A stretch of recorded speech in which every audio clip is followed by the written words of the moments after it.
Hello, everybody. Um, I'm not really a content creator. I don't create videos necessarily. I just, you know, I find funny clips of me playing games and then I upload them for my friends to watch. I don't really upload, you know, actual content. But this was a topic that I thought was very interesting. Nobody has really collected this information together that I can discern. Maybe there's like a Steam guide somewhere that I'm unaware of, but I haven't really been able to find a definite tier list or anything for all the React tech and all of the React explosives in the game. This is a topic that is difficult to cover. There's a lot of nuances to each gadget that not everybody is necessarily aware of. So I'm going to do my best to rank every explosive, every gadget. I'm going to talk about the scenarios where these gadgets are useful, the scenarios where these gadgets are not useful, the scenarios where these gadgets are outclassed by other ones, and why certain ones are just bad and you should never bring them. Now let's get a couple of rules out of the way. I am going to be talking about every game mode. I'm going to be talking about spillover. I'm going to be talking about maelstrom. I'm going to be talking about the default game. I'm going to be talking about not only spillover, but I'm going to be talking about other weekly events, not just crisis events, because obviously there's only been one crisis event so far, but I'm going to be talking about things like, veteran mode, or kick the anthill, or wall to wall, that stuff. Because I have experience playing all of those. I think I have a good idea of what gadgets and stuff is good in those game modes and what is not. I'm going to be talking about solo queue. I'm going to be talking about team play, so three-man squads who are on comms. I'm judging this based off of all of this combined. I don't think it's fair to only focus on three-man squads or only focus on solo queue or only focus on playing by yourself in a one-man squad. I don't think that's fair, because most people aren't playing the game like that. Most people are playing the game solo queue or with a friend, but the third person is a random, or they're finding random people on the Discord server. I want an accurate I want you to be able to look at this tier list and see what you should bring based on your own playstyle. That's what I want. I don't want you to have to think of all these caveats in your head, like, oh, but if I'm playing solo queue, maybe this isn't great, so where would it be on the tier list then? I'm gonna do an overall tier list for every game mode. I'm gonna mention where specific gadgets shine in specific game modes, and I'm gonna mention where they don't shine and where you shouldn't bring them. We're gonna be talking about operators in which these specific gadgets shine, game modes and objectives and stuff like that. All right, now let's get into it. I'm going to start with what I think is the worst explosive. And I'm sure it's fairly obvious to a lot of people who've been in the community, it's glue grenades. Now, I don't think glue grenades are entirely worthless. I think they're very niche, and I think even in the scenarios where they're useful, they don't work very well. There isn't really anything that does its job better, but there is something that does its job and also does other things, and we'll get to that later. Glue grenades slow down enemies within 10 meters of the blast radius. Now, it's not like a lingering effect, it's an instantaneous effect. It's not like smoke's gas grenades, where it lingers in the area and enemies who wander in will take damage or get slowed down. It's not like Gridlock's tracks. Enemies who don't walk in the area get slowed down. It's a one-time effect. You throw it, it has a fuse time. It's the same as a flashbang, 2.5 seconds, and then it detonates. And enemies within 10 meters, does not work through walls, are affected and are slowed down. The slowdown is not permanent. It lasts for 8 seconds. Enemies who are affected by it are slowed down quite significantly. But, again, it's only for 8 seconds.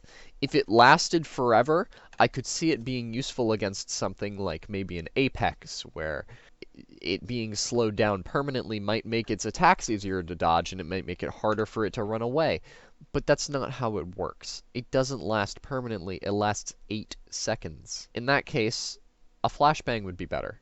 A paralysis grenade would be better. The glue grenade is just bad. Now we're going to talk about scan mines. So, scan mines are a little weird. They sound pretty good on paper, and they kind of are, but it's very difficult to use them effectively.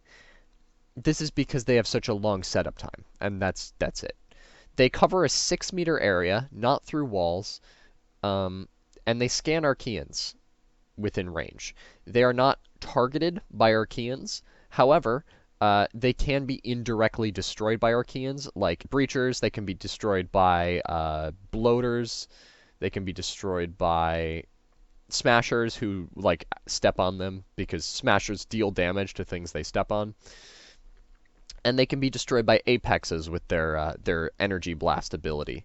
And they can be destroyed by Tormentors when their projectiles explode.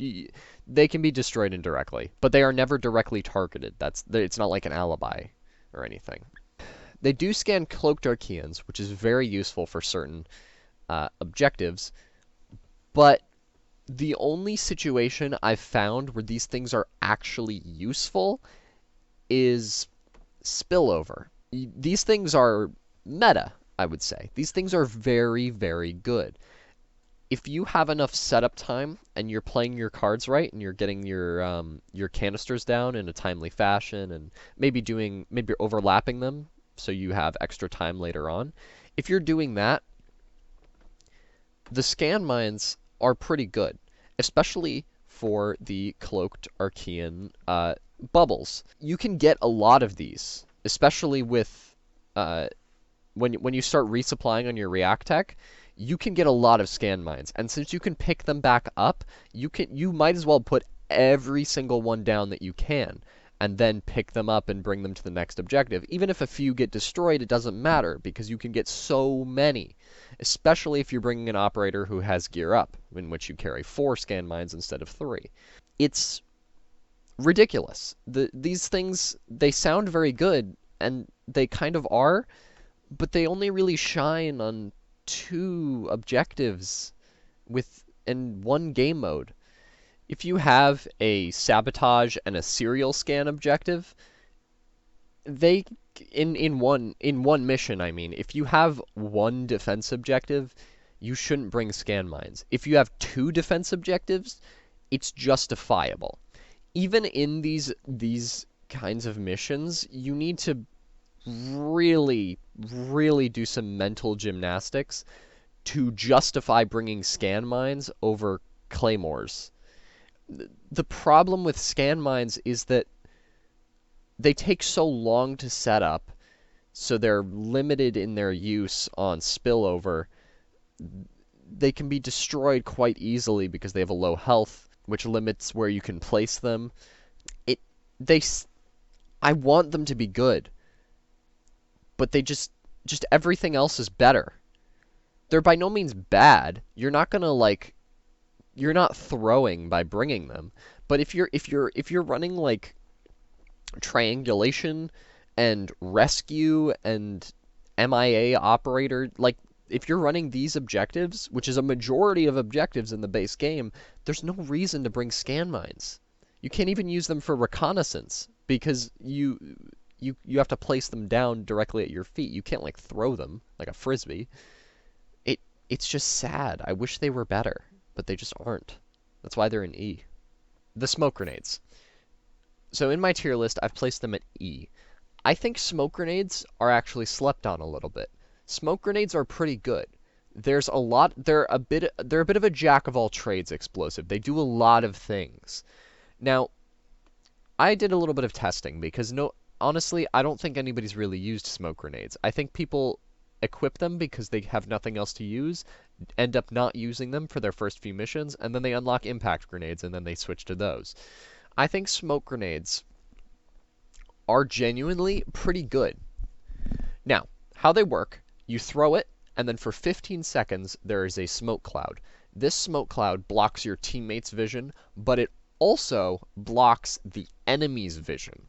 It's not like a stun grenade, it's a smoke grenade. Ranged enemies will not be able to track you. Now, enemies like grunts and smashers and, melee enemies will still run through it, and since you're within such close proximity to them, they'll be able to track you fairly easily. So don't use this to shake off melee enemies, although I bet it's theoretically possible. You should mainly use it as like an impromptu field wall. You toss it down when there's a bunch of spikers shooting at you, and then the spikers will shoot where they think you are, which is where they last saw you. They will no longer shoot at your direct location. This is fairly useful, actually, because one of the most dangerous types of enemies in the game, ranged enemies, are a bit neutered. Now the downside is that you can't see through it either. So you can't return fire. You can't start killing them unless the enemy is scanned, pinged, or you can like trace the trajectory of their attack. But if it's an enemy like a Tormentor or an Apex, that's not really going to work because they might have moved by the time you see the projectile. However, if the enemy is scanned, you can track them quite easily. But that's not all that this grenade does. Enemies who enter the smoke that is lingering around the area for 15 seconds are slowed down. This is the grenade that I talked about is why it's better than glue grenades, because it slows enemies down like a glue grenades, except it's, one, a lingering effect, and it also does a bunch of other things. Enemies who move through the smoke kind of like put their arms in front of their head, and they move a little bit slower. It's not as slow as glue grenades, but it's definitely noticeable. Enemies do move slower. But as soon as they leave the smoke grenade, they speed up again. And smoke grenades also provide an opening for stuns. If you throw a smoke grenade at an enemy and they are within the radius as it explodes, they will be stunned briefly. Not as long as a flashbang, not as long as a paralysis grenade. They only get stunned for about 2 seconds, maybe.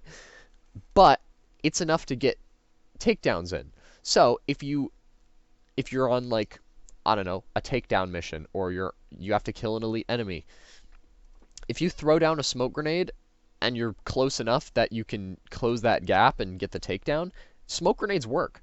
Smoke grenades are genuinely really good gadgets. They're a bit of a jack of all trades, which means that they're not amazing in a lot of scenarios, but they're also not bad either. They're pretty good. Frag grenades. Now, I think frag grenades are very similar to smoke grenades in that they're a bit of a jack of all trades. Frag grenades are the jack of all trades of damaging explosives, whereas smoke grenades are the jack of all trades of support explosives. Frag grenades can do a bit of everything. They can give you some mobility by opening up soft walls. They can give you a bit of damage dealing by destroying nests and cooking the grenades to hit things around corners out of your direct line of sight. And they can do a bit of stunning, because they have a bit of a blast. The only issue is they don't really excel at any of the things they do, just like smoke grenades. Well, smoke grenades are just weaker field walls that have a little bit of a glue grenade and flashbang mechanic built in. Frag grenades are basically an impact grenade with a bit of nitro cell mixed in. Impact grenades we're going to get to because I think they're a lot better than frag grenades, but there's very little unique about frag grenades. Whenever you pick up frag grenades, you're not picking it up for the reason of rounding out your build. You're not picking it up to destroy tormentors or to get rid of armored nests. You're picking up frag grenades because you want a bit of all of that. And just like how smoke grenades aren't very good because of that, I don't think frag grenades are very good because of that. But they're obviously a bit better because I've placed them up a little bit higher. I think this is really only because they deal damage, unlike smoke grenades. Smoke grenades you can probably live without, but frag grenades can come in clutch. If there's a nest that's about to spawn something and you toss a frag grenade at the perfect time, you can destroy the nest, whereas beforehand you might not have been able to get there. Especially if you master the fuse time on the grenade, it can become very, very powerful.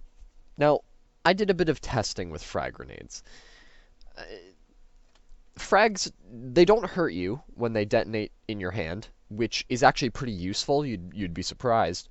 Um, you can use it to do things like suicide bombing. You know there's a bunch of grunts behind you. You know there's grunts in front of you. You pull out a frag preemptively and you kite them around for a little bit, and then when they're all collapsed in around you, you let the frag grenade explode in your hand, and all the enemies around you die. And because in this specific clip, blinding spores was active, I also got rid of all of the spores that had attached to me, which is another reason why the frag is pretty good. You can remove blinding spores.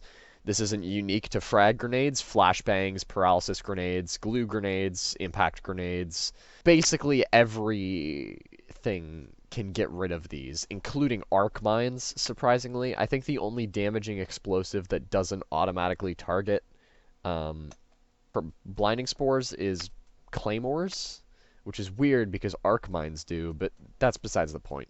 In this clip, in the clips I'm showing you, I brought frag grenades with an explosive harness, so I had a lot of them, and I used them a lot. I was deliberately trying to get clips to use them, and you can see that they look fairly okay, but the problem is I'm going out of my way to use them. If this was a normal game and I brought frag grenades, I probably wouldn't have used them all that much.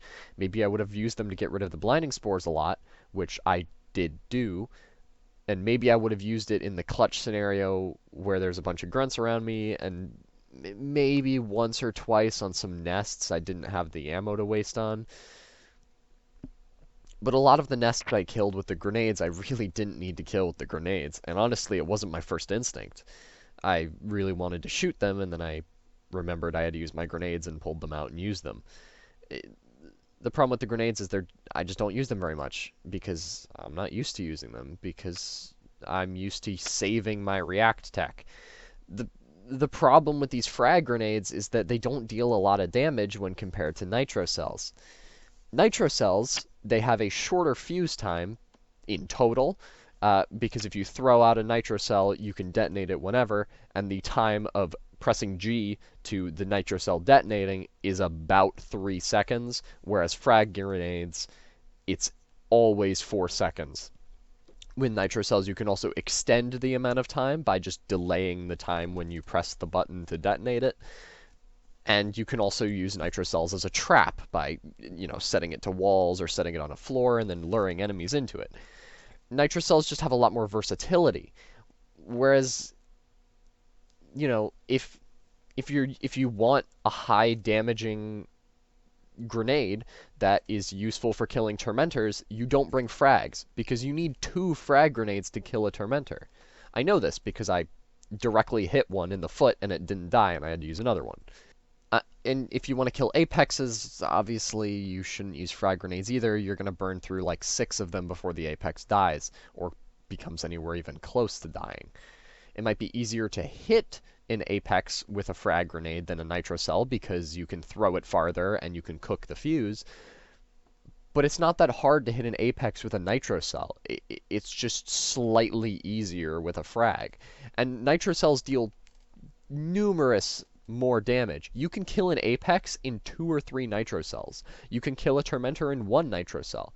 Whereas with a frag grenade, you have to use at least 2 to kill a tormentor. That's more time the tormentor is alive, the more time the tormentor is shooting at you because you're not returning fire and stunning it. That's more time that you're wasting potentially getting hit. And you can't use a field wall or anything to block the projectiles because you're using frag grenades. It's sad, because if you want to use the frag grenades for nest clearing and mobility, the impact grenades are better. If you want to use the frag grenades for dealing damage to large groups of enemies, the Nitro Cells are better. Because not only do they have a larger blast radius, but they also deal more damage. And if you're bringing frag grenades, you should probably bring an explosive harness if you want to use them a lot. And if you're bringing Nitro Cells, you should probably bring an explosive harness because you are going to use them a lot and because Nitro Cells are very low on ammo. You could argue that maybe frags are good against groups of grunts than Nitro Cells because you have more of them, and they deal this. They both kill grunts, right? But I would argue that Nitro Cells are still better because it's easier to hit larger groups because you don't need to confuse yourself with the fuse time. You can just press G when they walk over it, and Nitro Cells have a larger blast radius, and enemies on the edge of the blast radius aren't going to be barely alive. They're just always going to die, if it's a group of grunts, that is. The sad thing about frag grenades is that they're just not great when compared to their alternatives.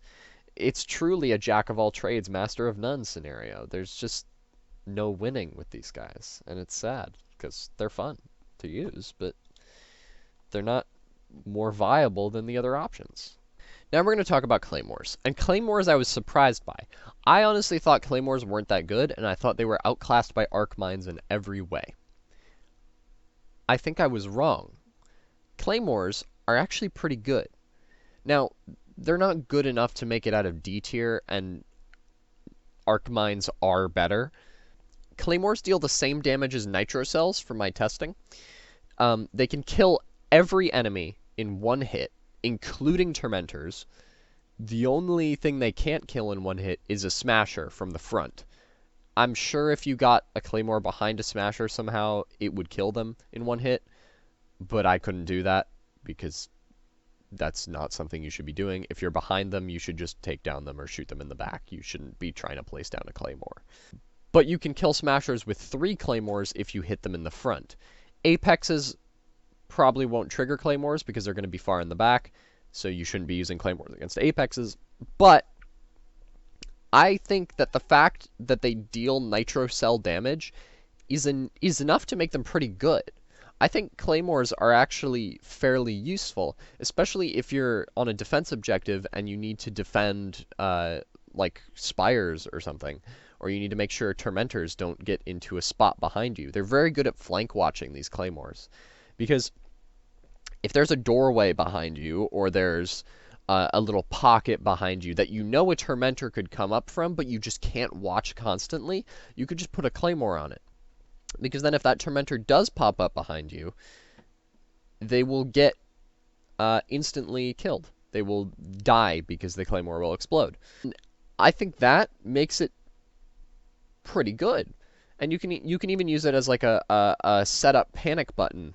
You can place it down on your, if you're doing serial scan, you can place it down in the area, and when an enemy gets too close, it'll blow up and kill everything.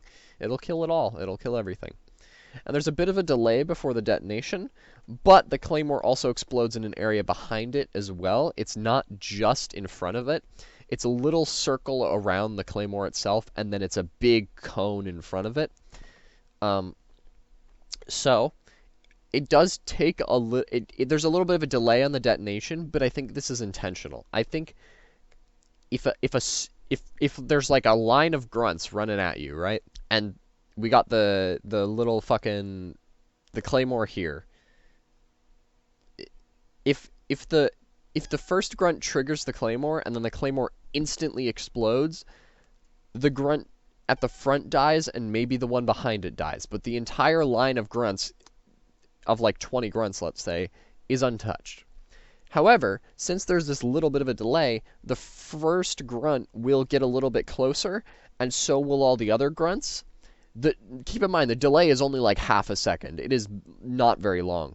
But that little time allows enemies to get closer, which makes them take more damage and makes it so other enemies who are behind them also get caught in the blast radius.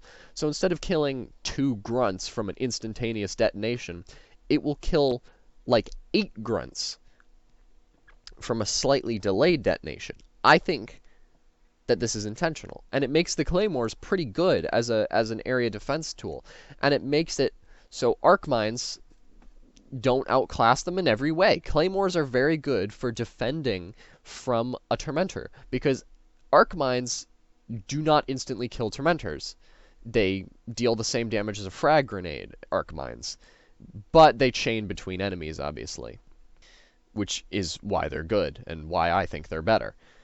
You shouldn't really be using Claymores in the same way you use Arc Mines. You should be using Arc Mines as a wave clearing tool, and you should be using Claymores as a flank defense tool. You get 3 Claymores, which is a lot. And it's why I think you can justify using Claymores the same way you use Arc Mines, albeit to less effectiveness. If you set up 2 Claymores watching your flank, and you've got a 3rd Claymore in your hand, you can use that Claymore to do some wave clearing. With Arc Mines, you set up the 2 Arc Mines to do wave clearing, and then you watch the flank. It's just a fundamentally different playstyle, and you'd use them differently. But I don't think they're quite equal. I think Arc Mines' ability to clear waves is underestimated severely, and it's very useful. It's saved my ass plenty of times. But the utility of Claymore to be able to watch your back is not to be understated. However, Arc Mines do intrude on this a little bit, because while I said that Arc Mines don't instantly kill Tormentors, they do stun them. So if a Tormentor pops up in front of an Arc Mine, and the Arc Mine hits them, they'll stumble back as if they've just been meleeed or hit with an explosive. This means that if you hear the Arc Mine go off, you can turn around and finish off the Tormentor. Whereas a Claymore will just instantly kill them, an Arc Mine will not kill them, but will alert you so you can finish it off. Which is another reason why I still think Arc Mines are better, but Claymores are by no means bad. They are very, very, very good if used correctly. That's why I think they're in D, but I don't think they're bad. Next, we're going to talk about Scan Grenades. Scan Grenades I put in C tier. Low C tier, might I add. They're outclassed by Impact Grenades, I believe. But Scan Grenades are very useful. Information in this game is something that is often slept on.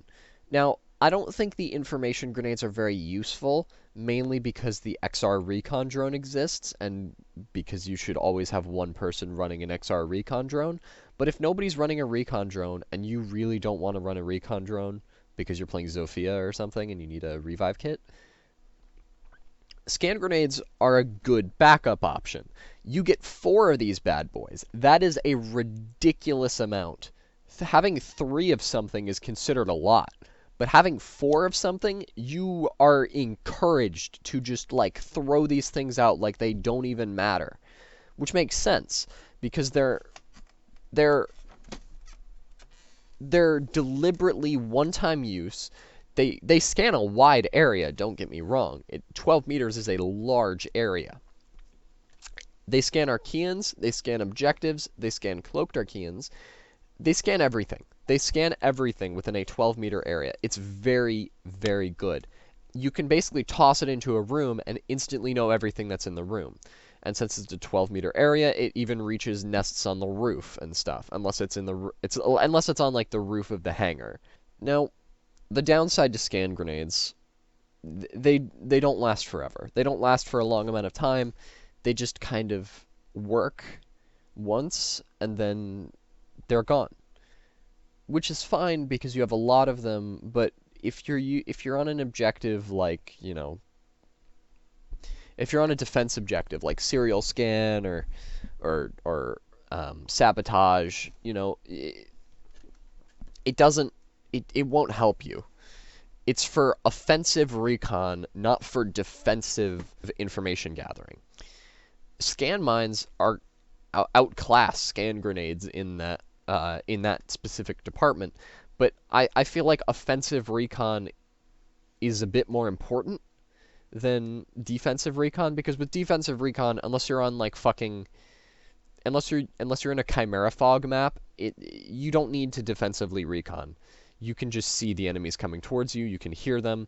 You just have to watch angles. You have to watch doorways, entryways. Ideally, you should reinforce as much stuff as possible, so there's as few entryways as possible. You just don't need scan grenades. They in that specific area, you don't need scan grenades because maybe, I guess, if you really need to know where that apex is, but you can't get a clear angle on it and you're defending, you can throw a scan grenade and then there you go, you see it. But it's a niche scenario. It just doesn't work. There's not very much to say about the scan grenades. They're good, reliable, and they do a job that not many other gadgets do. There's only 3 gadgets that offensively recon. Obviously, Lion Scan is probably the best out of all of them, but we're not talking about Lion Scan. We're talking about these recon explosives. And scan grenades, they do their job well. Now, we're going to talk about impact grenades. Impact grenades are, I feel, a bit underrated. And I honestly, now that I think about it, I feel like most gadgets are underrated because everyone just runs fucking paralysis grenades and field walls, and then they sleep on Nitro Cells and arc mines and recon vapor and like everything else in the game because they just see the funny stun grenades and they go, oh yeah, I need that. But impact grenades are very, very useful. You get a shit ton of them. You get 4 of them. That is a lot. Especially since you get 4 upon a resupply.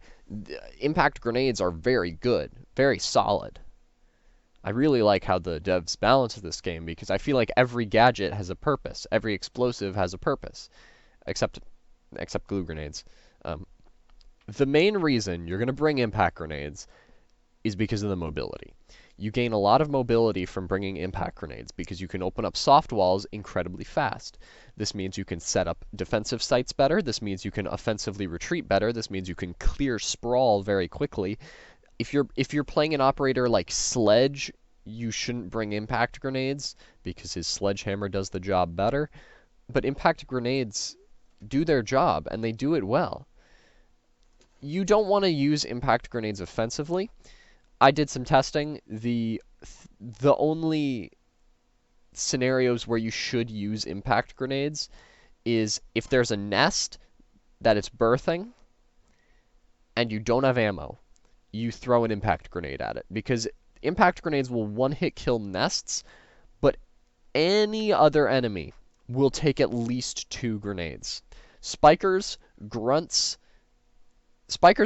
take 2 explosives, and anything else takes 3 or more. So lurkers, rooters, sowers, they take at least 3, if not more. I could consistently get 3 kills, or sorry, a kill on a sower and a lurker with 3 impact grenades, but rooters fluctuated between 3 and 4, and I'll be honest, I didn't even try it on tormentors because I know you're going to need so many that you should just shoot it at that point. Don't use impact grenades on tormentors to exclusively kill them. However, you should use impact grenades as a stunning device on tormentors, in the same way that you would melee a tormentor to stun them. Now, you're not going to throw an impact grenade at something and then try and take it down unless you're very desperate. Because impact grenades do stun Archeans, but they knock them back very far. If you throw an impact grenade at an Archean, they will be launched an incredible distance away from the blast. It's really quite remarkable.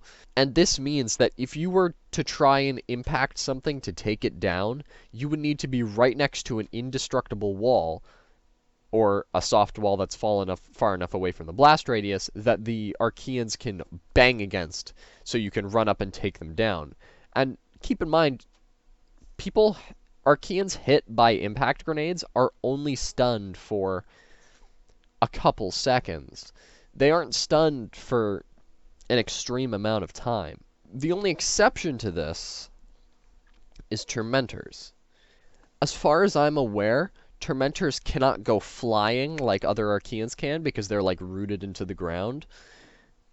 So if you hit a tormentor with an impact grenade, they will stumble back as if you just meleeed them, which doesn't let you take them down, but it does let you get a shit ton of bullets on their head. So much, so easily, that they'll basically die. So you should use impact grenades as a stunning device against Tormentors. Obviously, if you're close to them, you should just melee them anyway. But if you're far away from them, you can totally throw an impact grenade. And it will stun them. And again, you have so many of these things that you should be using them like this. You shouldn't be, like, saving them until you find an apex or whatever. Now, something that is worth noting about impact grenades is that they're also very, very good at removing blinding spores. If you have an operator who, let's say you have a way to take down people. You don't need a takedown gadget. But you don't have a gadget to get rid of you don't have a way to get rid of blinding spores quickly, or you don't have a way to get rid of them if they're attached to you at all, and you really need one of those things for whatever reason. Let's say you don't have teammates.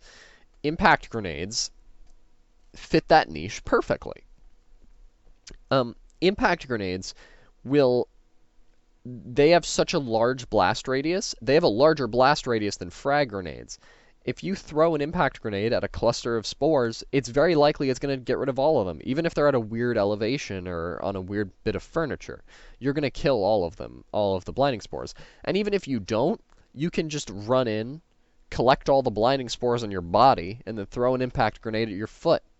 And all the spores will be gone. Impact grenades are incredible offensive tools, and they can even be used defensively against Tormentors, as I mentioned. So, because of all of these factors, I think impact grenades are pretty solid. They're a good, reliable explosive. They don't fit any specific niche, but they also enhance and give you abilities that you didn't have before. They don't let you weather any specific scenarios much better than you could before, but they give you new opportunities and they give you enhanced movement abilities that other grenades just don't have. That's why I think they're in C tier. Now we're going to talk about Recon Vapor. Recon Vapor is the scan grenade's cooler older brother and the scan mine's distant cousin, who they hear a lot about. Recon Vapor is incredibly useful. You have less than scan grenades, you only have 3, but they linger for 45 seconds. The reason why I think these are better than scan grenades overall is because of that lingering effect. I would argue that with a scan grenade, since you get 4, you already have so many that you're not going to be able to use all of them in a game. I feel like with 3 Recon Vapor, you're going to have just enough to get them all off in a game, especially if you pick up a React case. Recon Vapor, I believe, isn't super amazing in the same way that scan grenades aren't super amazing. They don't give you any offensive capabilities other than instant intel. They don't give you any, extreme tactical advantage, but they free up your gadget slot from your team. If your team isn't bringing a drone, or you don't trust the guy who's bringing a drone, you can bring Recon Vapor to clear rooms for yourself. Now, Recon Vapor doesn't work through walls, unlike scan grenades. Scan grenades will scan anything within 12 meters, even if it's through walls. Recon Vapor does not work through walls, but it has the same radius of 12 meters, and it lingers for 45 seconds. This isn't an issue in most cases. With Recon Vapor and scan grenades, you're going to pull the pin, toss it into a room, and then know everything that's in the room. This doesn't change with Recon Vapor just because it doesn't work through walls, because at worst, you're going to miss a couple blinding spores. You're going to hit everything in the room if it's standing tall. And if it's a sower or something and it's hiding behind a little bit of furniture, it's going to move. And then because of the lingering effect, it's going to get rescanned, and you're going to see it. So, scan grenades have very little over Recon Vapor in the offensive department, but Recon Vapor has a lot over Scan Grenades in the defensive department. Scan Grenades last for Recon Vapor Grenades last for 45 seconds. That is a hefty amount of time. That is half of a sabotage objective, which is 1 minute and 30 seconds. So, to recap, defensively, Recon Vapor works wonders better than Scan Grenades, and offensively, it doesn't work much worse than Scan Grenades. Overall, I think it's just a bit better than Scan Grenades. Obviously, you have less of them, but if you're bringing an operator like with gear up, or if you have any sense of resource management, or you have a guy with a drone and you're only using the Recon Vapor for your defense objectives, if any one of these scenarios is true, a lot of them are very easy to make true, the lower grenade count doesn't matter very much. In that case, you only get the upsides of the Recon Vapor, and you don't lose any of the downsides of the Scan Grenade. However, if you're playing solo queue and your teammates aren't very reliable and you just want to get the game over with fast, I can see Scan Grenades being a lot better, especially if there's no defense objectives. Now we're going to talk about arc mines. Now, arc mines are a bit complicated. A lot of people don't really know exactly how they work, and a lot of people don't like them because they're difficult to use and complicated to set up. This is true. They're not as easy to use as Claymores, because Claymores, you set it, forget it, and worst case scenario, you get one kill. But you have a lot of them, so you can make up for that. Arc mines, you're very limited in the amount you have. You only get 2. This means that you have to be careful with how you use these things. You have to plan ahead, and you have to anticipate where enemies will come from. This is cool and all, but I still think they're very, very good, and by far better than Claymore, and solidly in A tier. I think these arc mines are incredibly powerful. If you set this thing up on a soft wall or on a door, especially if you set it up on a door or a barricade, whenever the enemies break through, it will detonate and then chain between all the enemies. Now, let's talk about this chaining effect, because it's a little bit complicated and it's not explained very well. It says chains between targets within 7 meters of each other, which you'd think would be pretty self-explanatory, right? Yeah, it is, but some people don't really know how it works despite that. So, the way arc mines work is, instead of like a big explosion within 7 meters of the arc mine, they arc between targets within 7 meters of each target that's been hit. So, that, again, this seems quite self-explanatory, but I've seen a lot of people really confused about this. If you have a grunt that gets hit, enemies within 7 meters of that grunt will be arced to it, and then enemies within 7 meters of those enemies that were just hit are also hit. So it's a chain reaction it's an infinitely long chain reaction of enemies within 7 meters of each other, which is very powerful, especially against weaker enemies who die to frag grenades, like, you know, basically anything that isn't a tormentor. So lurkers, rooters, sowers, grunts, spikers, you know, all these enemies. The problem with arc mines, and why they're not S tier, is because you don't see a lot of grunts on higher difficulties. Arc mines are very good on spillover. Arc mines are very good on lower difficulties, maybe cautious, or hell, maybe even severe if you get right RNG. But on critical, you're fighting spikers, tormentors, smashers, and that's it. You're not fighting grunts. You're not fighting lurkers or sowers or rooters. Sure, you're fighting them, but not very often. These reasons, on top of the fact that, like, other grenades are just better, and the fact that arc mines are pretty difficult to use against most enemies, makes makes Ark's mines not go any higher. Now we're going to talk about Nitro Cells.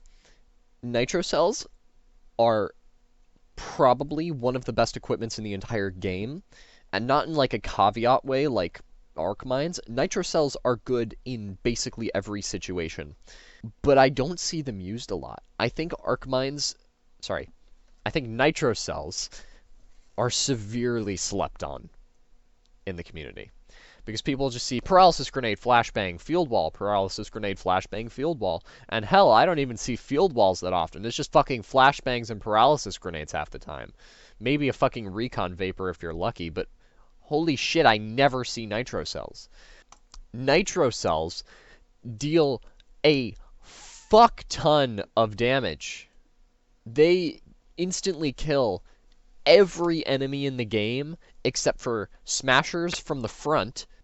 If you hit smashers from the front, they take 2 to 4 Nitro Cells to die. Otherwise, if you can angle a Nitro Cell on a wall or throw it behind them, which is kind of difficult to do, but it's easier to angle it on a wall and lure them into it, use it like a trap, you can kill smashers in 1 Nitro Cell. Nitro Cells are ridiculously powerful. You can instantly kill Tormentors with them if you throw it correctly. And unlike Frag Grenades, it's a lot easier to hit them because not only do they have a shorter detonation time, being 3 seconds to throw it and then pull out the detonator and press the detonate button, but you can set it like a trap. If you throw it and you miss and you know you've missed, you can either detonate it and try again, or you can run over and pick it up. Because again, it's a trap, not a frag grenade. And not only that, but if you know an enemy is going to walk into it, you don't have to like do a bunch of calculus in your head to try and cook the grenade properly. You can just throw the Nitro Cell down and then wait for them to come into it and then press a button to detonate it. It's really powerful. And on top of this, you can use Nitro Cells for mobility, the same way you can use any other thing. Obviously, you shouldn't really use it for mobility that often, unless it's a last resort, because Nitro Cells are much better used to killing things. You can use it as a fuck, I'm surrounded button by throwing it on the floor, and it's better at this than Frag Grenades, because not only does it deal more damage and have a larger blast radius, but it can detonate faster. It detonates in 3 seconds as opposed to 4 on a frag. And you can eliminate half of the detonation time by just setting it up prematurely. This 3-second detonation time I'm talking about is a bit of an average of how long it takes to throw the thing and then press the button. If you throw the thing, if you throw the thing and then wait for enemies to surround you, it's essentially eliminating half of the detonation time with just a bit of setup. It's ridiculously powerful. And not only this, but if you bring it on an operator with gear up, or if you bring it with an explosive harness, you get so many of these things that you will become an arbiter of death. Apexes can't even stand up to you, because you can kill an Apex in 3 to 4 Nitro Cells. Depending on your accuracy, obviously. I bet you could do it in 2 if you got them perfect, but that's very difficult to do with how quickly Apexes move and how much they move.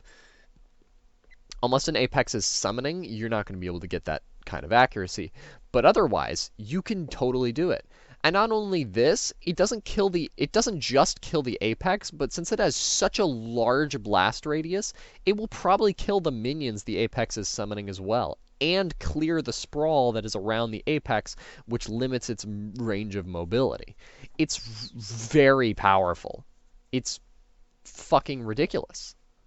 Because of all of these factors, and not only these factors, but the factors that Nitro Cells can be used to remove blinding spores in a last resort situation, they can be used for mobility to open soft walls, they can be used to prep sites if you need to destroy soft walls, they can be used to clear an area around a high value target, like a rescue operator. They can be used like rescuing a VIP, I mean.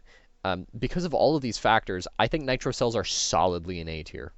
By no means are they S, but they're solid A. Now, we're getting into S tier. This is where the fun begins. So, we're going to start with stun grenades and paralysis grenades, because I think these are basically tied. They're They both have their advantages, they both have their disadvantages. I'm going to explain both of them, and I'm going to explain why they are basically perfectly equal in my eyes, unlike Claymores and Arc Mines. Paralysis grenades. Let's talk about the basics. Let's talk about what's the same between them. You throw them, they stun enemies for 5 seconds. Both stun grenades and paralysis grenades do this. They stun them for 5 seconds, which immobilizes them, it allows them to be taken down, and it stops them from attacking. On top of this, they also remove blinding spores. Paralysis grenades and stun grenades will vaporize blinding spores caught in their blast radius. This is the same. Now we're going to talk about the differences. Stun grenades blind enemies, which basically means they do a little stun animation. They wave their limbs around a little bit. They're a little scared. Whereas with paralysis grenades, the enemies are just immobilized completely. They are frozen, and their hitboxes do not move. Their limbs remain entirely the same. And yeah. And the difference between these is maybe it's a little bit harder to hit a headshot on an enemy who's moving their head around a little bit, which is what the stun grenades do, and than it is for a completely stationary target, i.e. paralysis grenades. So basically, paralysis grenades make it easier to get headshots, and this matters for Apexes and Tormentors and basically nothing else. No other enemy really affects this because it's still fairly easy to hit their head and you only need to hit one bullet for them to die. But with Apexes and Tormentors, you need multiple bullets to the head for them to die. So paralysis grenades are generally better at dealing with Apexes and Tormentors, at least in this regard. The second difference is blast radius. Now, paralysis grenades have a very small blast radius. It's not like tiny, it's not one target, but it's also not massive. A paralysis grenade can stun maybe about 5 meters around the blast radius, so a little bit less than an arc mine can jolt between enemies, but it stuns them completely, it vaporizes those blinding spores within the radius, and all of that. Whereas a stun grenade explodes and basically can completely immobilize an entire room, if the room is medium or small. A stun grenade is very good at stunning a mass amount of enemies, whereas paralysis grenades are very good at focusing it on a specific enemy. Now, you might be thinking, well, if that's the case, then aren't stun grenades just better because they affect a larger area? And you might be correct if you ignore the fact that, it's easier to hit headshots on Apexes with paralysis grenades, but there is another reason why stun grenades are a little bit worse than paralysis grenades, and it's this fuse time. This 2.5 second fuse time is a big detriment, and you might not initially realize it, because it's only 2.5 seconds, and it doesn't really matter. But where it matters is in stealth. In stealth, if an enemy notices you, and you can't, one-hit headshot them, let's say it's a Tormentor or a Smasher, you need to have a panic button. And your panic button is a grenade most of the time. If this is a paralysis grenade, you can throw it, and the enemy will instantly stop screaming, they will instantly be frozen, and they will be instantly immobilized, ready for a takedown. Stun grenades, on the other hand, will stun an Archean once. The fuse is over. After 2.5 seconds, that's when they'll be stunned. And let's keep in mind, it only takes about 3 seconds for an enemy to scream, and that's being generous. If you throw a stun grenade the moment an enemy sees you, you might have half a second of wiggle room. And if you mess up that half second, the enemy will get the scream off. So paralysis grenades are generally better for stealth unless you can set up quickly. Unless you don't get spotted very much and you only use the grenades to kill enemies that you can't obviously kill with a suppressed weapon, like Tormentors and Smashers and stuff. Maybe Rooters if you can't get an angle. But other than that, the only real reason to use a stun grenade, the only real reason to use a paralysis grenade over a stun grenade is it's easier to hit headshots. So I put these right next to each other in the tier list, and technically paralysis grenades are a little higher than stun grenades. I think this is because it's easier for newer players to use, it's easier for solo players to use, and it's easier for solo queue players to use. I think it's easier for newer players to use because it's a panic button, you press it and it fucking works. With stun grenades, you need to have a little bit better aim to hit the heads of the enemies who are waving it about, like Apexes, who, surprisingly, their stun animation waves their head around a lot. Or you don't need as much of that predictive power because the fuse time is infinite. Or it's fucking instant, sorry. If an enemy sees you, you have 2.5 you have 3 full seconds to get that grenade off. Maybe 2.5 seconds because the grenade has to travel. But you have a lot more time than with the stun grenades to throw the grenade because there's no fuse on it. That's why I think paralysis grenades are slightly better than stun grenades, but if you're like a really good player, stun grenades are better than paralysis grenades because they have a larger radius, and that's it.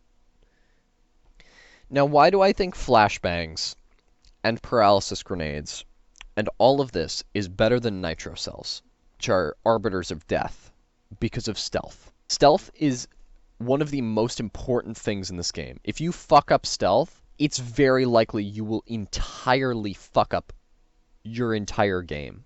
If you are on a team that is not good at stealth, you are going to take more damage, you're going to use more ammo, you're going to use more react tech, you're going to have to fight more enemies, you're going to have to, use more of your gadgets, you might have to use your techs, you're going to have to use more of your operator abilities. It's going to be a lot more difficult. You're going to have to clear more sprawl, you have to barricade more things later on if you're doing a defense objective.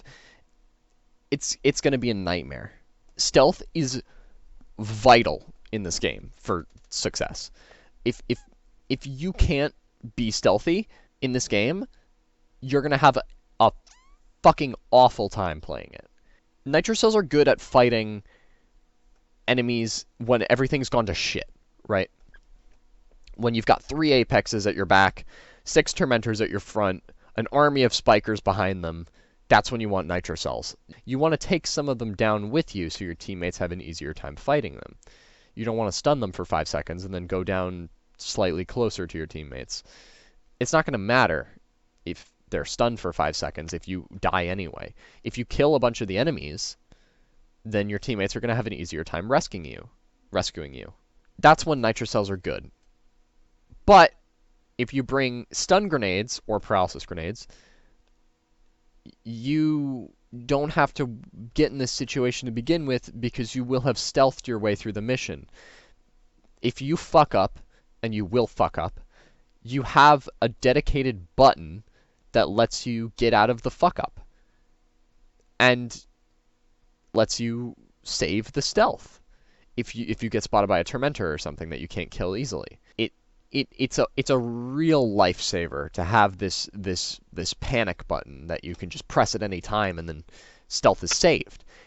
The reason why these grenades are good and better than Nitro Cells is because stealth is important. If stealth wasn't important, if you're playing like Spillover, where stealth is literally never happening, you cannot do stealth in Spillover. If you're doing Spillover or Kick the Anthill or something like that, you should bring Nitro Cells.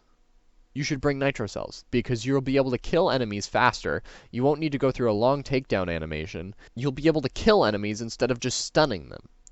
It's just better for Loud to bring Nitro Cells in that case. But in a majority of game modes where stealth is a factor, stun grenades are better because you can save stealth. Now, that's why I think Paralysis Grenades and Stun Grenades are better than Nitro Cells. It's better to have a tool that helps in loud, but also helps save stealth, than have a tool that exclusively works well in loud.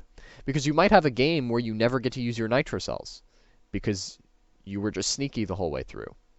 And obviously that's probably a good thing that you didn't use your Nitro Cells, but you might have a game where you have to use your Nitro Cells and they're not enough.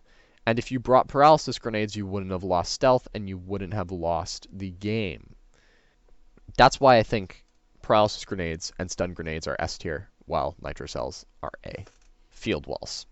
Now, I think Field Walls are the best grenade in the game, but I don't think that every operator should run one. I think ideally you should have a guy with Field Walls, a guy with some form of Stun Grenade, Paralysis Grenades or Stun Grenades, and then the third guy can basically run whatever. Maybe Nitro Cells if you want to have a well-rounded team. They could also bring Stun Grenades or Paralysis Grenades if you want to double up. Doesn't matter. Only one person should bring Field Walls. Only one. But somebody should. If you're playing on Critical or Severe or Kick the Anthill or Spillover or, Maelstrom, or if you're playing any game mode, where Spikers, Tormentors, Apexes, where these enemies exist, if you're playing one of those modes, which is a majority of them, you should bring Field Walls. Now, especially in the higher difficulties, like Critical, ranged enemies become a lot more common. Tormentors are very basic enemies that you find all the time. Spikers basically become the new grunts. You barely see a grunt on Critical. You see shit tons of Spikers, though. Spikers do chip damage, and chip damage is bad in this game. Not only does it knock operators out of the fight so you can't use them in next missions, and that's just annoying. It doesn't really matter that much, but it chips away at your temporary health and your permanent health, and it softens you up, so when the Apex hits you with their big giant ball, the Apex hits you with their giant energy ball and you take a shit ton of damage, it doesn't matter, because you will have been chipped down and you won't be able to survive that attack and you'll just go down. Field Walls answer all of these problems. Field Walls last for about 23 seconds, I managed to kind of calculate, and they block every single projectile. It basically produces a 6-meter wide field wall that is horizontal from the way you place it down, and it blocks every single projectile going through it, but lets you shoot back through it. So it does not block friendly bullets, but it blocks every single kind of enemy projectile. This includes, let's go down an exhaustive list. This includes Apex energy balls, Tormentor small projectiles, Tormentor large projectiles, Spiker spikes, and Protean bullets.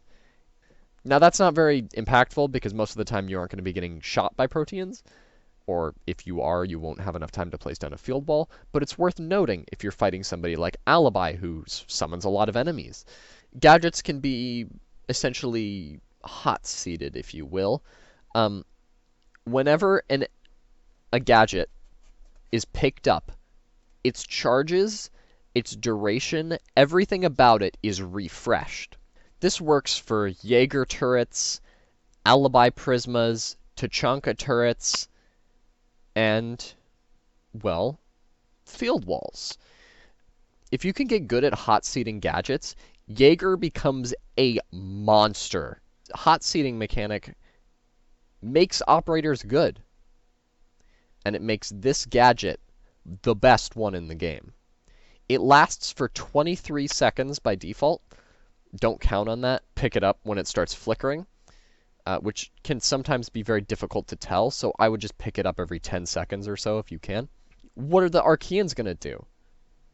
Shoot harder? And if you're worried, the fact that you can pick this thing up and the fact that you start with 3 means that you don't need React Tech. You can leave every single React Tech box for your teammates. For your teammates who have Paralysis Grenades, who have Nitro Cells, who have fucking Arc Mines, who have Recon Vapor, who has your fucking uncle who has Glue Grenades for some reason. You can leave them for your other teammates to pick up. Unless you're bringing like a revive kit or something, there's no reason for you to pick up React Tech. And if you're still worried that, you know, maybe you're not very good at hot seating gadgets, so you're worried that you might let some of them die and break, that's fine. You can just pick up one React Tech and then you have 6. You have 6 mistakes you can make before all of your field walls are gone. Every operator benefits from it. Except, I don't know, maybe Vigil. Hell, maybe if I stretch it, Tachanka might suffer because you can't place down his turret on top of a field wall. But even then, I would argue that Tachanka is one of the best people to run field walls on, because you can put down a turret, throw a field wall in front of it, destroy everything for 15 seconds, get off your turret for a second, pick it up, put it back down, get on your turret again, and then kill everything for 15 seconds. You can't take any damage from ranged enemies, which is Tachanka's main weakness, because of this big fucking wall that just blocks damage. It makes Tachanka really good. It makes him terrifying. All of these reasons, as well as the just frankly broken nature of this thing, is why I think that field walls are the best explosive in the game.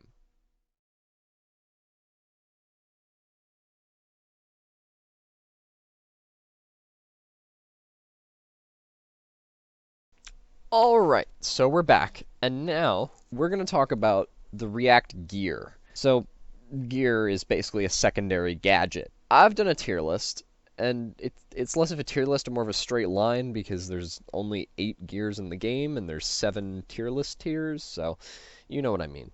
But here is the tier list, and we're going to go through these one by one, starting at the bottom, working our way to the top. Now, we're going to start with the worst one, which is the Ammo Satchel.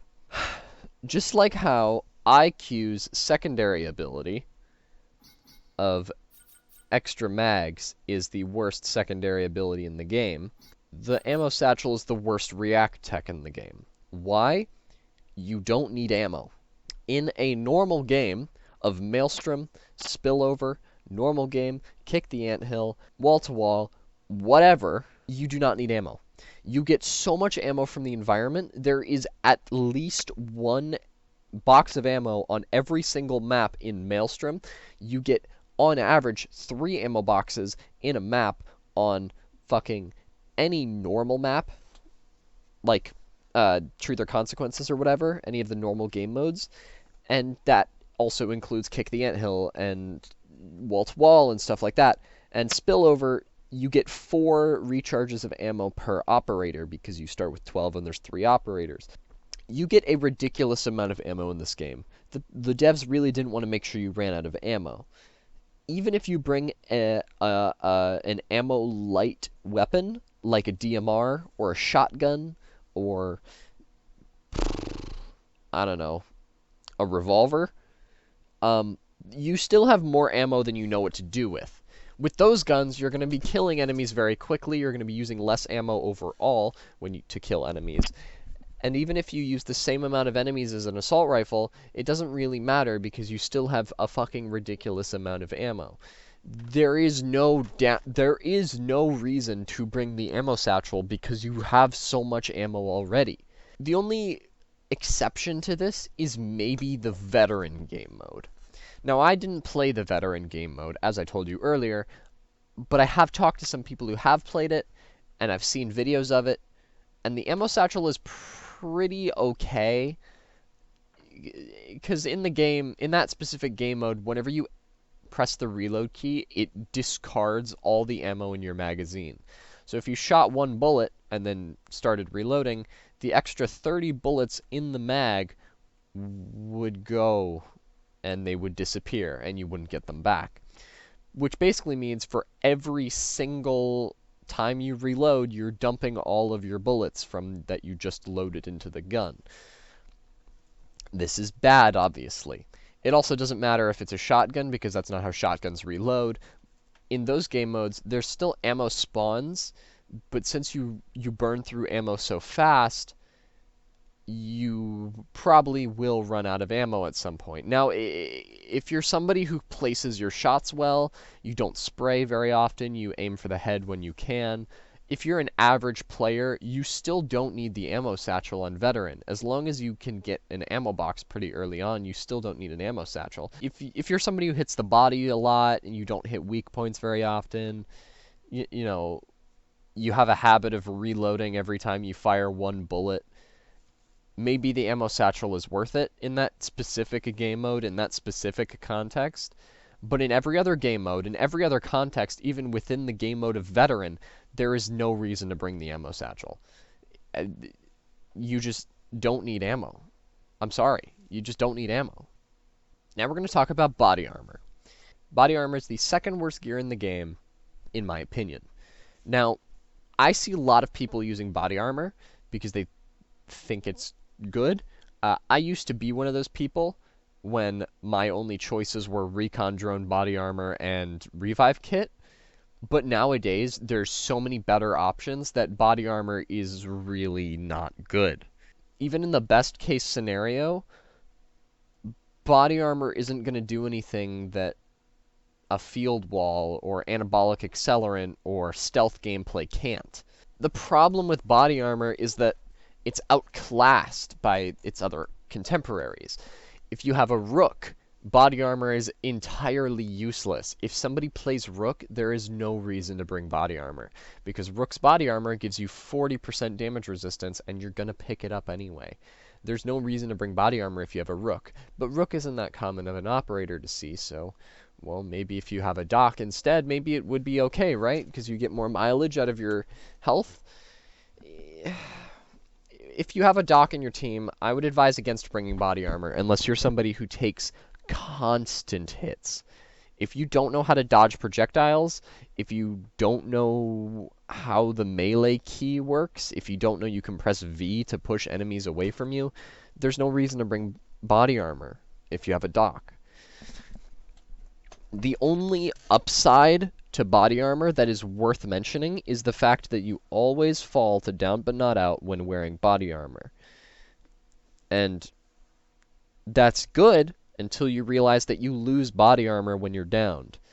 Now, that's sad, but when you pick up a react tech, you get your body armor back, which means you can, you can go down again, right? Well, yes, but the revive kit does the same thing. The revive kit always makes you fall to down but not out when it's equipped. And even if you get picked up by another teammate, or you pick yourself up as Zofia or Doc, it doesn't use the revive kit, so you can go down again. So the only upside that's worth mentioning on the body armor, the 20% damage reduction sounds good on paper, but you don't get hit that frequently in this game. In this game, whenever you get hit, it's from a Tormentor, or a Spiker, or an Apex. You don't get hit from grunts and rooters and stuff that often. Obviously you do sometimes, and you'd think, when a rooter drop kicks you, and you take like 50 damage, or when an Apex hits you with their ball, and you take like 50 damage, you'd think maybe reducing that to 1/5 of that, which is 40, would be beneficial, right? Well, not really. The problem is, if you get hit in that scenario, sure, you're still up, but you're at 1 health now, or you're at 10 health now, and the spikers are going to finish you off in seconds, because they deal chip damage, and chip damage isn't as affected by this 20% damage reduction. Instead of taking 5 damage from a spiker, you're going to take 4, and that doesn't matter if you're getting hit by 4, 4, 4, 4, 4 instead of 5, 5, 5, 5, 5, 5. You're going to take about the same damage. This body armor is really inconsequential, because at the end of the day, let's say you do get you have 50 health, right? And an apex hits you and you take 50 damage and you go down. Well, if I had the body armor, I wouldn't have gone down, right? Yes. But if you had the revive kit, you could have revived yourself with 80 health. You revive yourself and then you gain health because you revived. Whereas with the body armor, sure, you're still up now, but that spiker on the other side of the map is going to scrape your cheek with a spike, and then you're going to go down, and then you won't be able to revive yourself because you have body armor. The problem with the body armor is that the revive kit is better. That's it. The body armor has no place in a game that has a revive kit. And especially with an operator like Rook, who gives you armor and completely invalidates this gadget, there is no reason to bring this gadget. It's just sad. I'm sorry, but body armor is it's just bad. If you want body armor but better, just bring a revive kit. Or hell, bring an Anabolic Accelerant. Now we're going to talk about potentially the most unique gadget in the entire game. The auto turret. So let's start with the basics. Auto turret, it's a deployable. You place it down on the ground. It's got like maybe a 2 or 3 second animation of placing it down. It has a little cone in front of it that it can shoot Archeans at. It has 60 bullets. It deals a lot of damage. It can two-shot grunts and spikers. It is an armor piercing as far as I'm aware. It does not shoot through armor. I could be wrong about that, but this thing isn't going to kill a Smasher anytime soon, is what I'm saying. And if it's killing a Rooter, it's going to shoot it in the body, so it's not going to hit the armor. If it's shooting a Sower, it might hit the armor because it can't get a clear shot. But the main reason why this auto turret is not bad is because of this stumble effect. Not only is it another thing on the battlefield getting damage out and keeping the horde at bay, but it literally keeps the horde at bay. The bullets are like trucks, and they will stun Archeans. They make them stumble back. And this isn't like a stun, like a paralysis grenade or a stun grenade. You can't take them down from this stun. But it knocks them back and keeps them out of your face. Problem with the auto turret is that it's a defensive item, and it can be destroyed very easily. Enemies will attack the auto turret. They will run up to it and physically swipe at it. And it only takes a couple swipes from a grunt for the auto turret to die. That's why you have to place it in a corner where it can where the cone of vision completely uncovers it, so it has no blind spots, and that's why you also have to defend it to a certain extent. It will kill enemies for you, and it will do it well, and it will save your ass a lot, but outside of like spillover, where everybody's conglomerated together, and the auto turret is actually quite good in spillover, might I add. Outside of that game mode, there's not a lot of use cases for the auto turret. Maybe on serial scan it could be okay. Maybe on sabotage it could be okay. But again, there's 2 defense objectives in the entire game. If you're not constantly babysitting this auto turret, it's going to get destroyed. And then you won't have it anymore. And then you'll have to pick up another one at a React supply case. It's worth noting that auto turrets have 60 bullets, and you can replenish this ammo at a React supply case by picking it up. But you can also have multiple auto turrets on the map, in the same way how Jaeger can have multiple ADSs on the map if he picks up an ability recharge. If you place down your auto turret and then pick up a React tech, you will now have 2 auto turrets. You can't carry both of them at the same time, so it's not very useful unless you're playing spillover, but it's something. It makes it a little bit better. It's a bit of a tip, you know? But outside of that, outside of these like specific defense objective cases, it doesn't matter. There's very little practical purpose to bringing an auto turret, and I'm sorry, but other things are just better. And now we're going to talk about the Recon Drone. And put away your pitchforks, okay? I know it's in C. I know it's in C. And I know the XR Recon Drone is literally a straight upgrade, and there's no reason to bring the Recon Drone if you have the XR Recon Drone unlocked, but hold on. I have it in C because, well, if you have a choice between an auto turret and a Recon Drone, you should bring a Recon Drone. I know the XR Recon Drone is better than the Recon Drone. Is that really what it's called? Oh my god, it is. I know that these are basically the same thing, but one is better, but the Recon Drone is still really, really good. The ability to scout out a place before you have to peek your head in and potentially get spotted is invaluable. Even if you're not playing on comms, even if you're playing solo queue with two randoms who are on console and are not going to see you typing in chat, even if you're playing like with two lemmings who are killing themselves on the other side of the map, it doesn't matter. If you go away from them or you don't go away from them, it doesn't matter. Even if they're right on your fucking heels, you can still throw this thing into a room, make a mental note of where all the enemies are, where all the nests are. You don't even need to be that deliberate. You just need to think, okay, there's two spikers in this room and there's one tormentor in the corner. If I pop the two spikers through this breakable wall and then rush the tormentor with a stun grenade, I'll be able to clear the room. And that's a lot. Doing that information, doing that recon, forming that plan is a lot better than running into the room, panicking, seeing two spikers and a tormentor, trying to shoot the tormentor while the spikers behind you are screaming, or even more sad, killing the spikers and then trying to throw a flashbang while the guy is screaming and then he screams before the flashbang goes off. You know, the Recon Drone is good. And I'm mostly talking about just drones here, so I'm going to cut myself off and I'm going to talk more about it when I get to the XR Recon Drone because I feel it's more appropriate there. But drones are good. Drones in this game are really good.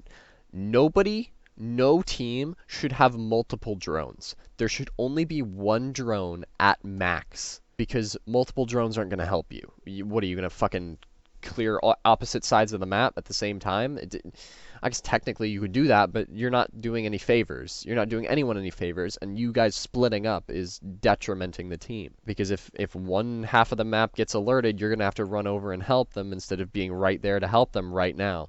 You're not saving any time. I mean, maybe you are saving time, but you don't need to save time. You already have 15 minutes to complete all your objectives and clear the map. That's plenty of time. And if you're playing Spillover, where time is tight and you do need to be fast, you don't need the Recon Drone because it's a defense objective. That's why I think the Recon Drone's at C. So, now we're getting into the more controversial territory. Everybody agrees that, you know, the Anabolic Accelerant, the Revive Kit, the Explosive Harness, and the XR Recon Drone are the best gears in the game, and really the only ones you should consider. I found it very difficult to try and place these gears above or below one another because they're all very good at what they do. They're all very useful in most situations. So it was difficult to try and place them, but I think I've got a good idea at where maybe all of them can be placed. And I'm going to explain that, starting with the Anabolic Accelerant. Some people are also confused about how this works. It boosts your health slowly up to a maximum of 50. So, what this means is that you will always have 50 health if you wait long enough. If you have below 50 total health, this thing will just give you temporary health until you have a total of 50 health. So, for example, you have 49 permanent health. What will this thing do? Well, it will give you 1 temporary health, so then you have 50 total health. If you have 1 permanent health and nothing else, this thing will slowly but surely give you 1 temporary health every 10 or so seconds until you have 49 temporary health and your 1 permanent health, which is 50 total health. It does not give you a shield of 50 health when you have more than 50. It won't like boost you to have 150 health when you spawn in or anything. It's simply a last resort measure of sorts that gives you temporary health in the event that you cannot find medkits and you cannot heal yourself any other way. Now, I put this in B. Why did I put this in B? Because this is really only super useful. You only really get value out of this in Maelstrom. And if you're bad. In a normal mission, in, critical difficulty normal missions, in Kick the Anthill, in Veteran, in fucking Wall to Wall, in all of these game modes, you do not really ever get hit all that often. And if you do get hit, it's because everyone else is getting hit and everything is going to shit. And if that's the case, this little dinky thing giving you 1 temporary health every 10 seconds is not going to keep you alive.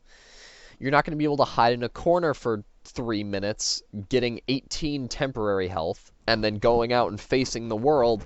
That's just not going to work, because you're going to lose that in a second. Where this thing really shines is in Maelstrom, because in Maelstrom, after the third airlock, or the third objective, medkits no longer spawn. There are no medkits on the map, and as it appears the developers have been intentionally doing, they dislike putting healing operators as operators selectable, so they do not have Doc.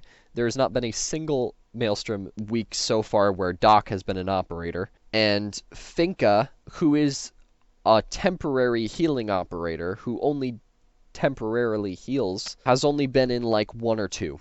They don't like putting healing operators. So you gotta heal yourself. What's the way you can heal yourself? The Anabolic Accelerant. Now, this little fucking thing heals you if you're at low health. Which means, duh, if you don't get hit, this isn't gonna help. If you're bringing field walls and you're a smart team, one major fuck up where somebody like takes 200 damage at once and goes down, this thing isn't going to do anything. But if you bring a revive kit, or maybe you brought an XR Recon Drone and you droned out the area beforehand so you didn't have this entire situation happening, if you bring a revive kit, this man can just revive himself. If he has an Anabolic Accelerant, what is he going to do? Gain temporary health while on the floor? No, of course not. But this thing is useful in Maelstrom, which by itself makes it really good, because you just get free health for using this. If you're at 1 health and you're playing Maelstrom and you get 1 temporary health from this thing, you're gonna fucking savor it, because you do not get health from anywhere else except Finka and Doc, if the gracious fucking gods at Ubisoft decide to give us him for. Now here we are with the XR Recon Drone. The thing about the XR Recon Drone is it solves the need for any information operators. It solves the need for any information gadgets. One guy who brings 1 recon drone, even if it's not the XR, even if it's the normal recon drone, you no longer need scan grenades. You no longer need recon vapor grenades. You no longer need a lion. You no longer need a fucking IQ. You no longer need a pulse. Although, still, pulse would be incredibly helpful. This dinky little RC car makes all of the information operators a lot less useful. This recon drone can spot objectives, it can spot enemies, it can spot react tech supply cases, it can spot everything, which invalidates IQ to a certain extent. It invalidates pulse to a certain extent. It invalidates lion to a certain extent. It just makes the entire process of scanning and recon a lot easier. This entire game, the entire loop of stealth relies on information and tactics. If you don't have any information operators, any information gadgets, any information gears, or grenades, this game becomes a lot more difficult. Why? Because you don't know what the fuck you're doing. If you don't know that there's a grunt behind you that's about to whack you for 10 damage, well, you're going to take 10 damage. And if that happens like a dozen times, well, fuck, you've lost all your health then. And if you go into a room trying to clear it stealthily and there's a fucking sower behind you and you turn around trying to hit its weak point and you end up hitting its carapace and it screams and alerts all the enemies and alerts like 4 apexes, this entire situation could have been avoided by bringing a fucking recon drone. On top of this, this recon drone makes Chimera Fog's main downside a joke for every objective except for sabotage and serial scan.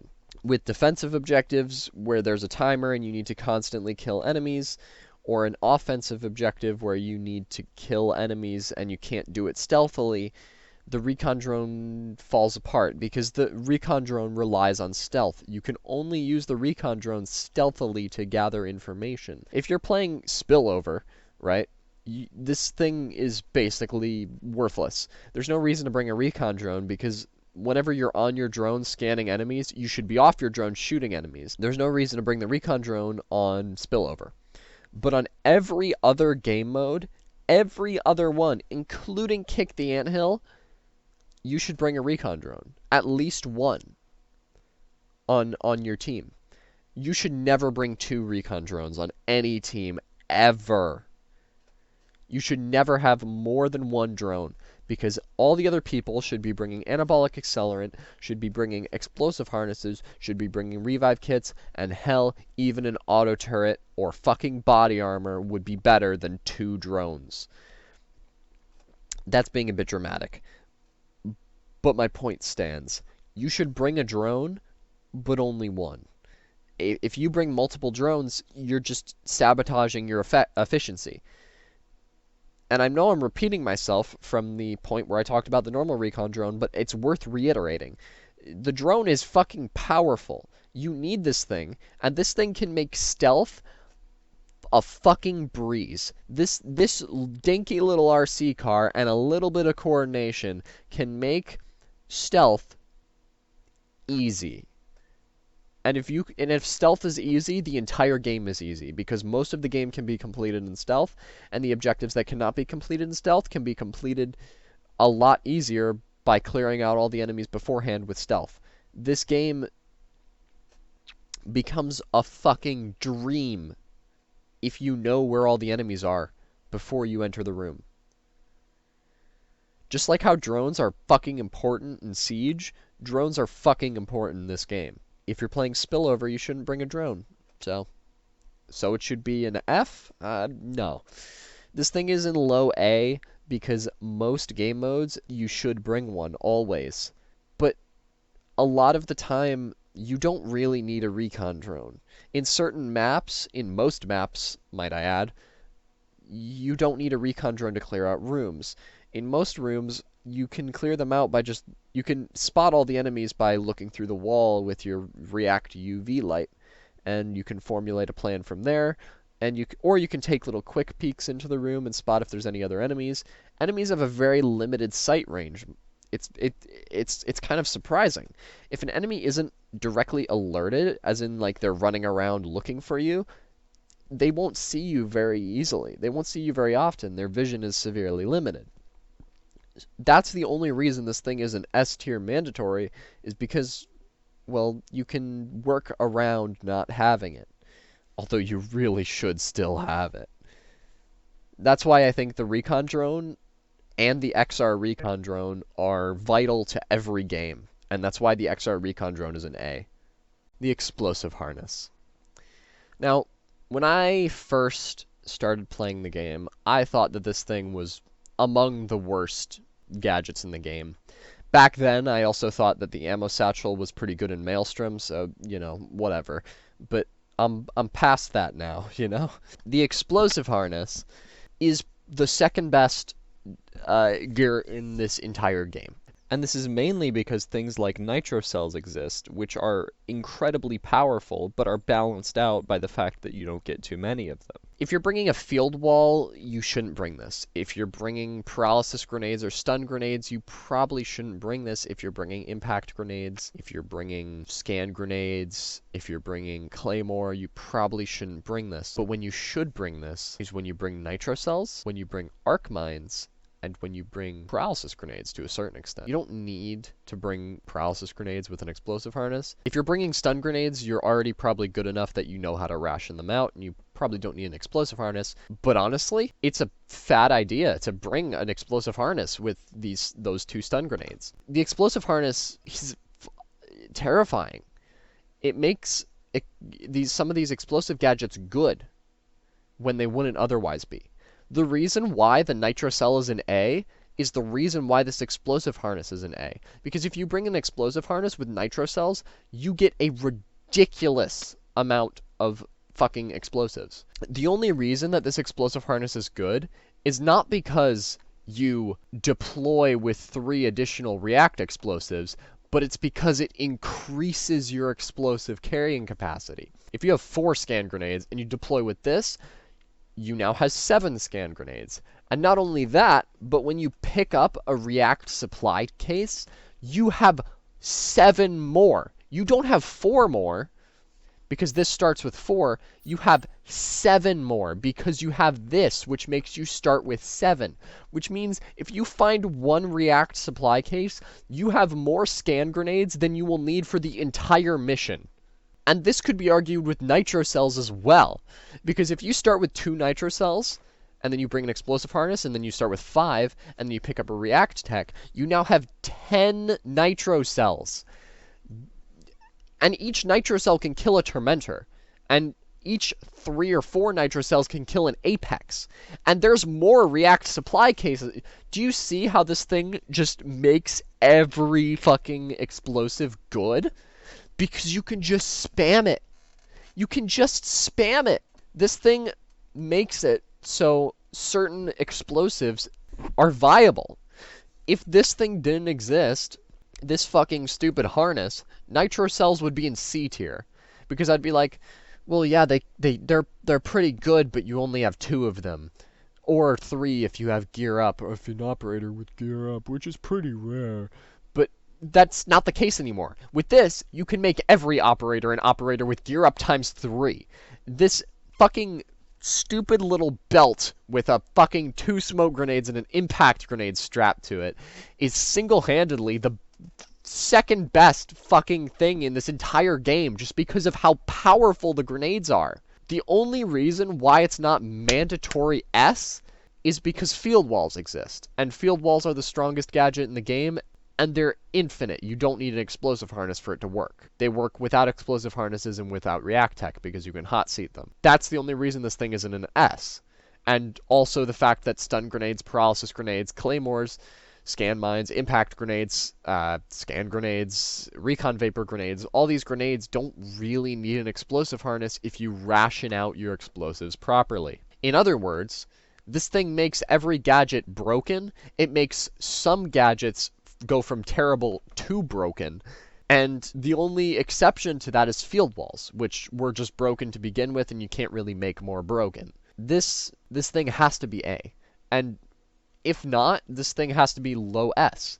The only reason why I'm not putting it in S is because there's so little gadgets, I have to put something in A, right? Otherwise, half of the gadgets would be in S, because honestly, half of the gadgets are really fucking good. If there were more gears in this game, this tier list would look a lot more balanced, with basically everything from C tier onwards being in A or S. The problem with the tier list is that, well, there's not more gears, so I can't make the tier list look better. But that doesn't really matter anymore. Those things, on top of the fact that so many other gears are just not great, is why I think this deserves A tier. It just works. And the final equipment, and I think this one's going to be difficult to place, because I had a very tough time deciding if I wanted the explosive harness or the revive kit to be an S tier. And for a while, in my thoughts of making this tier list, because I've had this idea in mind for a long time, I've only really put it onto paper now. The revive kit, I think the revive kit is S, And I don't think the explosive harness is, even though for a while I had both of them side by side in S tier. And let me explain why. Not only does the revive kit have synergies with 5 of the operator's abilities, but it's useful on every operator with every combination of gadgets. The revive kit is universally good. There is no game mode, no operator, no combination of weapons, gadgets, grenades, team composition. It doesn't matter. There is no case, single case, where the revive kit is not good and is not useful. Let's talk about those 5 operator synergies I mentioned. The most obvious one is Zofia. Zofia's passive ability, not Resilient Revival, is her ability to withstand, which is unique to her specifically. No other operator can withstand. She can revive herself a total of 15 times before the down but not out timer becomes too fast for her to withstand to. Now, this is calculated through brute force. I just kind of stood in front of a spiker and let him down me repeatedly until it couldn't work anymore. I managed to get 14 withstands off before the timer moved so fast I couldn't withstand anymore. However, if you use the revive kit, it actually pauses the bleed out timer while the animation is playing, unlike the withstand ability. So when you use the revive kit, it will pause the revive timer, or pause the bleed out timer, and then you'll get back up. So that's where I get the 15 number from. 14 plus the revive kit. And theoretically, if you get more react supply cases, you can revive infinitely. If you get an infinite amount of react supply cases, because it pauses the timer every time. That's one operator synergy. The other ones are Doc, who can revive himself with his stims, and the ability to go down an infinite number of times because of the revive kit, which always knocks you into down but not out, instead of killing you after your first down, means that Doc can revive himself for as many stims as he has left.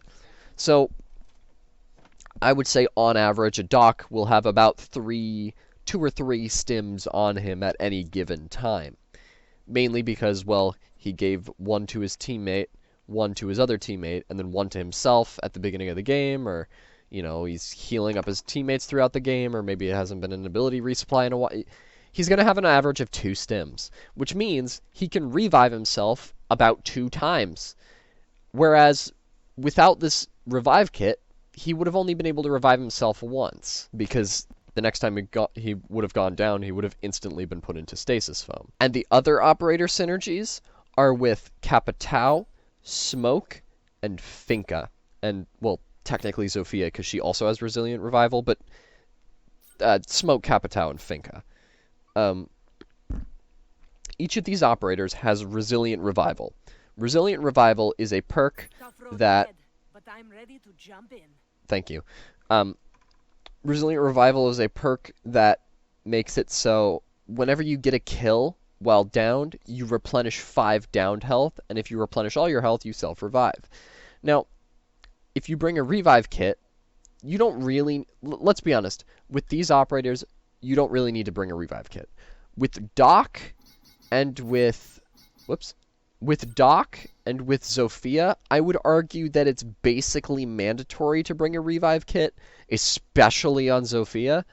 With Doc, you can get away with not bringing one, because ideally you won't be going down at all, because you'll be giving everybody temporary health. But with Finka, Capitao, and Smoke, you don't really need to bring a revive kit, because at most, you're not going to be going down that often. You're going to revive yourself maybe once with Resilient Revival, and then by the second or third down, even if you manage to kill an enemy, your bleed out timer is going to be draining so fast because of the way the revive kit works, the way your bleed out goes faster and faster the more times you get down. By the time you kill enough enemies to revive yourself, it will have been a miracle. So with these operators, it's not really mandatory, but it's definitely helpful. And on top of all of this, it doesn't matter what grenade you bring. If you bring a field wall or you bring fucking flashbangs, it doesn't matter. If you bring a fucking LMG or a revolver or a shotgun, it doesn't matter. If you bring a scan grenade, or if you're playing by yourself, or you're with a 2-man, or if you're in a 3-man squad, or if you're playing spillover, or if you're playing veteran, if you're playing the normal game, or if you're playing wall to wall, or if you're playing Maelstrom, you get what I mean. It's always good. There is no, as far as I'm aware, there's no one situation where the revive kit is not good.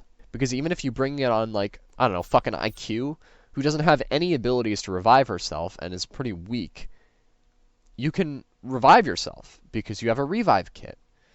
If you bring it on Rook, who has armor packs where he makes it so he always goes into down but not out because he always gets armor pack back on himself when he gets revived, it doesn't matter, because in that case, that's not why you're bringing a revive kit. You're bringing the revive kit to revive yourself, not so you can go down but not out infinitely, because you're going to do that anyway if you have a Rook. If you're playing Zofia, it doesn't matter that she can revive herself, because that's not why you're bringing the revive kit. You're bringing the revive kit so you can go down an infinite number of times, so you can use your ability an infinite number of times to revive yourself. You deliberately ignore the revive kit, but it still helps. Do you see why the body armor is bad and why the revive kit is just so much better, even though they both do very similar things? It's just, the revive kit is always useful. That's why I think it's an S. Something that's worth noting, I experimented with this. If you use the revive kit and then go pick up another revive kit at a React supply case, it doesn't reset how fast your KO timer goes down. You still go down the same speed, which leads me to believe that this you reach KO faster mechanic isn't something unique to the revive kit, but rather is something that's in the base game and happens with everything from body armor to revive kits to doc stim to rook armor. It doesn't matter. I think that this reach KO faster mechanic is something that just exists at all times. I don't think the revive kit specifically introduces it. I think the revive kit just facilitates it, and that's why they mention it, so you know. I could be wrong, but even if I am wrong, it doesn't matter very much. That's not the main reason why this thing is good. It's good because it works everywhere with every operator, with every combination of everything. The only times when you wouldn't bring a revive kit, nobody on your team is bringing a drone. That's the only reason. Or when you're bringing Nitro Cells, so you're thinking in the back of your head, maybe I should bring an explosive harness. Bringing Nitro Cells doesn't make the revive kit bad in the same way that bringing an explosive harness makes the field walls bad. Bringing field walls makes the explosive harness bad. Because even if you bring Nitro Cells with a revive kit, that's still 2 free Tormentors you get to kill, and 2/3 of an Apex health bar you get to just take away. Or a big group of enemies you get to destroy instantly.